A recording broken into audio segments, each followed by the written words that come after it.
Hello mga freelancers and welcome back to my YouTube channel.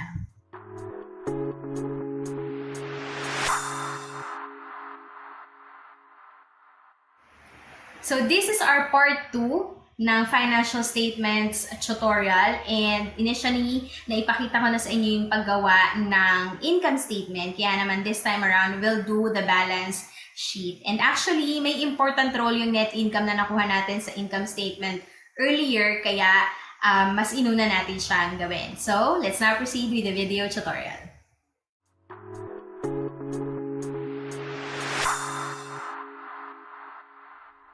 So, yung mga entries, kukuha din natin dito sa ating ledger, yung usually mga ending balances ng mga permanent accounts, and then meron tayong ilang temporary accounts na kailangang i-take note. So, simulan na natin. So, unahin natin yung cash, kukunin natin yung ending balance, ito yon. And then, pagdating sa office equipment, instead na ending balance, iti-take note natin is yung mga entries per equipment. And as well as kung anong equipment ba yun. So, yan. And then, same goes for the accumulated depreciation per equipment din yung ating iti-take note. So, please disregard the ending balance for now. And then, yung sa loans payable, take note mo yung ending balance niya. Sa capital, ang iti-take note natin is yung kanyang beginning balance sa January 2, which is ito. And then, yung transaction na naka-affect sa kanya, which is yung cash investment na 30,000. Then, we will also take note of the withdrawal amount na 120,000. Although, kung dito mapapansin nyo, na-offset na natin siya. Pero, kakailanganin natin siya later sa ating balance sheet. And then, this is service revenue and other temporary accounts na na-report na natin sa income statement. So, we will disregard this. Okay, anything else? Okay, so we're good. We have all the entries that we needed.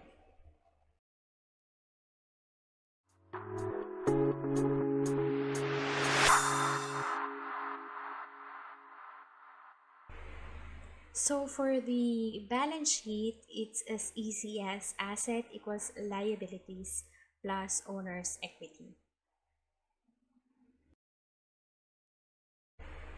So once you're done with your income statement, the next thing you need to do is just add another tab for balance sheet and then just name them accordingly. And later, papakita ko sa inyo kung ano nga ba yung importance or kung ano ba yung role ng income statement dito sa ating balance sheet. So let's start. So just like the income statement, you need to indicate the name of your business, or if you're a freelancer, your name will do just fine. And then indicate na this is a balance sheet, and then end off what year ba yung report na ginagawa mo.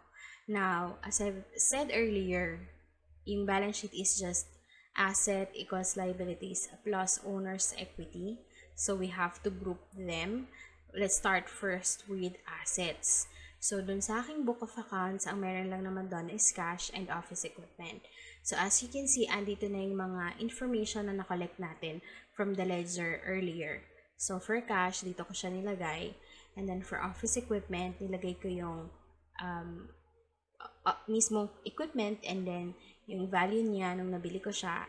And then, yung kanyang accumulated depreciation. And then, I just nag-indicate ako dito ng underline just to show na yung hiwa-hiwalay ng mga equipment. So, next is to get their current market value. Kasi nga sabi ko sa inyo, nagdi-depreciate yung value ng equipment. So, equals, ito, minus yung kanyang accumulated depreciation. And the same goes with the rest of the... So, isa yan sa mga technique sa Excel. Okay, pero just to double check, you can double click to see kung tama ba yung na-highlight niya. Okay, so next thing is to get their total. So we're gonna use the equation equals sum, tapos open parentheses, highlight natin siya lahat, and then close parentheses. And yan na yung total equipment natin. Next is to get our total current assets. So, equals, click mo yung sa tapat ng cash, and then plus yung total equipment na nakuha natin. So, ito na yung amount for current assets, and our next goal is to make sure na mag-match ito dito sa lalabas sa total liabilities and owner's equity. So, for liabilities, isa lang naman yung nasa book of account ko, loans payable, dito ko siya nilagay. And then for owner's equity naman, di ba sabi ko nga sa inyo, let's take note of the beginning balance first ng ating capital account, which is ito yon. And then saka yung transaction na nakaka-affect doon sa capital, which is yung cash investment. So, we'll also, in-add natin siya dun sa ledger. So, i-add din natin siya dito. And then, we will also add the net income. Now, ito na yung sinasabi ko sa inyo kung ano yung role ni net income. So, type mo yung equals and balik ka dito sa income statement. And then, i-click mo to. And automatic na siyang magre-reflect dito. So, when you go back to income statement, tas kunyari, let's say, hindi nag-match. Let's say, for example, hindi nag-match yung dito sa total liabilities at saka ito. And then, you recap or chinek mo yung lahat ng book of accounts mo and notice na nagkamali ka sa pag-add. Let's say, palitan mo to. Syempre, mababago yung ating net income, pero automatic na siyang mababago din dito sa kabila. So, yun yung importance niyan. Or kagandahan ng paggamit ng spreadsheet. Alright? So, next, kailangan natin kuhanin yung total nitong tatlong to. So, sum. And then, okay. And then, next is to ibawas itong withdrawal. We have to deduct. Okay? So, click mo to and then minus 120. Okay. So, ito na siya. And then, next is to get their total liabilities and owner's equity. So, equals, click mo dito, plus ito. So, yan. So, as you can see, nag-match naman yung current assets sa total liabilities and owner's equity, which is, I think, is good. But, yun nga, if in any case na hindi yan mag-match, you know, that would be too much of a hassle because, yun nga, kailangan mo check yung iyong book of accounts. Siyempre, from the very start, from your cash receipts going to your ledger, just to find out and just to see kung saan ka ba nagkamali. Okay, so, but anyways, this is just a basic example of how to generate your financial statement, lalo na din sa mga freelancers or single proprietors na required magpasa nito pag dumating na yung annual income tax return.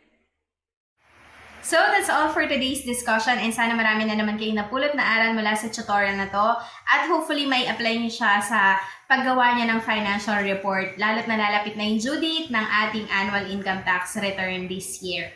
And guys, please support this YouTube channel by giving this video a thumbs up or kung meron pa po kayong mga comments, questions, or even video suggestions, you can comment them down below.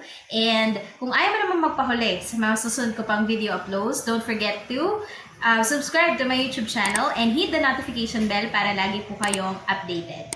So muli, maraming salamat po sa lahat ng mga kapwa ko freelancers sa suporta ninyo and I hope to see you again on my next video tutorial. Bye-bye!